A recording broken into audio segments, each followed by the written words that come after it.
మొత్తం దెబ్బతింటుంది. మాట్లాడదాం సార్, అవి కూడా మాట్లాడదాం. ఒకసారి నేను వినోద్ కుమార్ సార్ ఉన్నారు, వారితో కూడా మాట్లాడిన తర్వాత మళ్ళీ మీ దగ్గరికి వస్తాను. సార్ వినోద్ గారు నమస్తే సార్.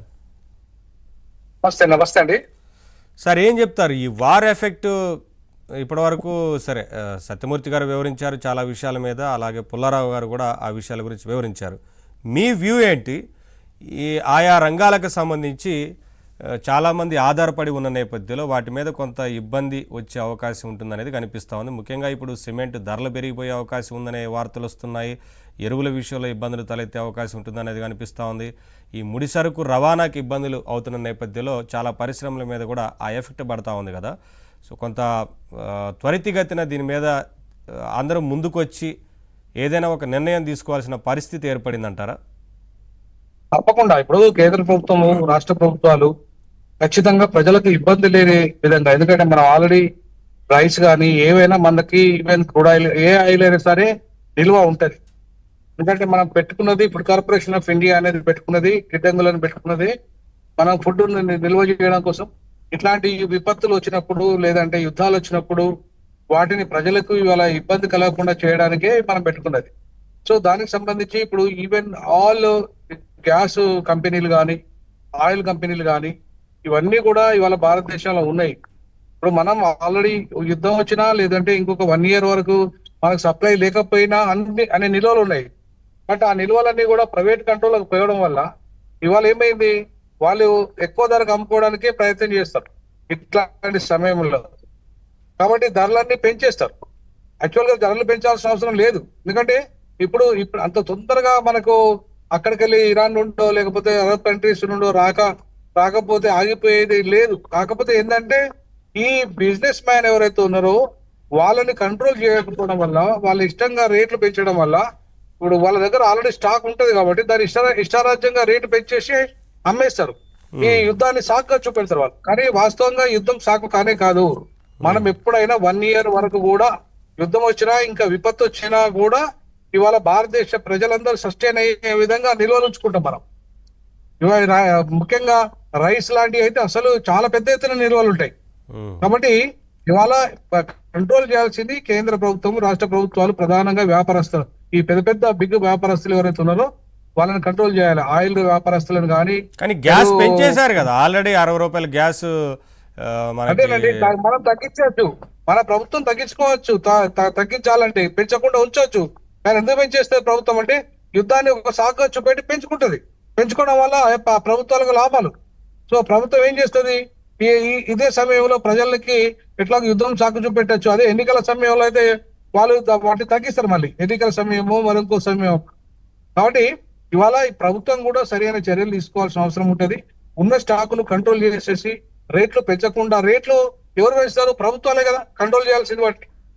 కాబట్టి ప్రభుత్వాలు ఇందులో జోక్యం చేసుకోవాలా. జోక్యం చేసుకొని ఖచ్చితంగా వాటిని ప్రజల మీద భారం పడకుండా, పన్నుల భారం పడకుండా చూడాల్సిన బాధ్యత ఇవాళ ప్రభుత్వాన్ని.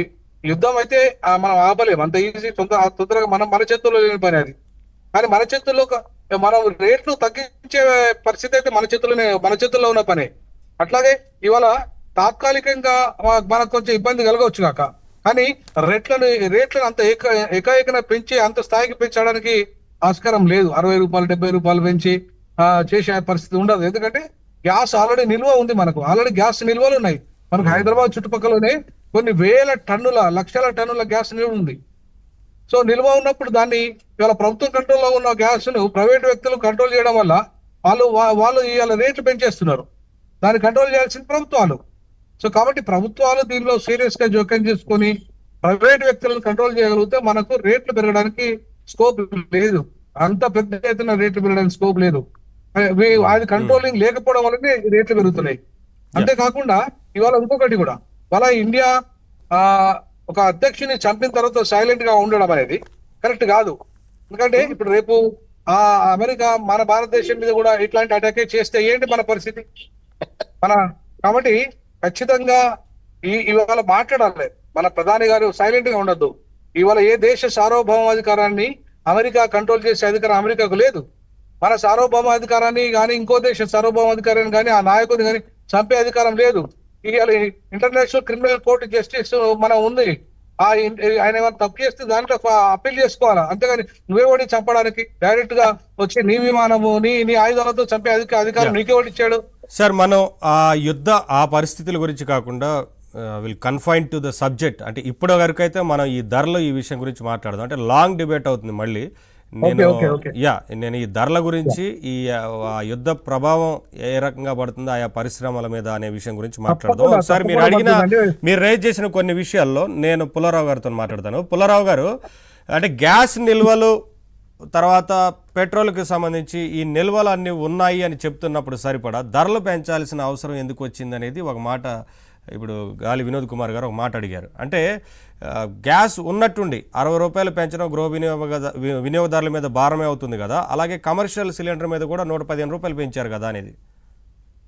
అయితే ఇప్పుడు గ్యాస్ ఉన్నది నిలవ కరెక్టే, వినోద్ గారు చెప్పింది 50 రోజుల 60 రోజులు ఉన్నది. కానీ 60 రోజుల తర్వాత ఏం చేస్తారు? తింటాం మానేస్తావా? లేదు కదా. ఇప్పుడు ఈ వేళ ఎక్కడి తెచ్చుకుంటాం గ్యాస్? ఇది స్పాట్ బయింగ్ అంటారు. స్పాట్ బయింగ్ అంటే ఇప్పుడు ఆయిల్ ట్రేడర్స్ ఉన్నారు ప్రపంచంలో, ఈ లక్షల మంది కాదు, 50 మందో 30 మందో. ఎక్కడ ఏ షిప్ ఉన్నది, ఎక్కడ దారిలో ఉన్నది, ఎక్కడ గ్యాస్ పట్టుకెళ్తుంది, ఇంకో కంపెనీకి వెళ్తుంది, వాళ్ళు అమ్మేయటానికి రెడీగా ఉన్నారా? షిప్ చూసుకుంటే ధరలు పెరిగినాయి.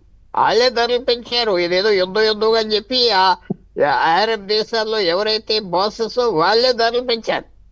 వాళ్ళే లూటీ చేయటానికి. వాళ్ళకి తెలిసి యుద్ధం వస్తుందని వాళ్ళు కొన్ని పంపించేస్తారు స్టాక్ బయట. సో నార్మల్గా రేట్ చెప్తున్నా, ఒక గ్యాస్ ఏమంటారు, అది గ్యాలన్స్ కాదు, ఏదో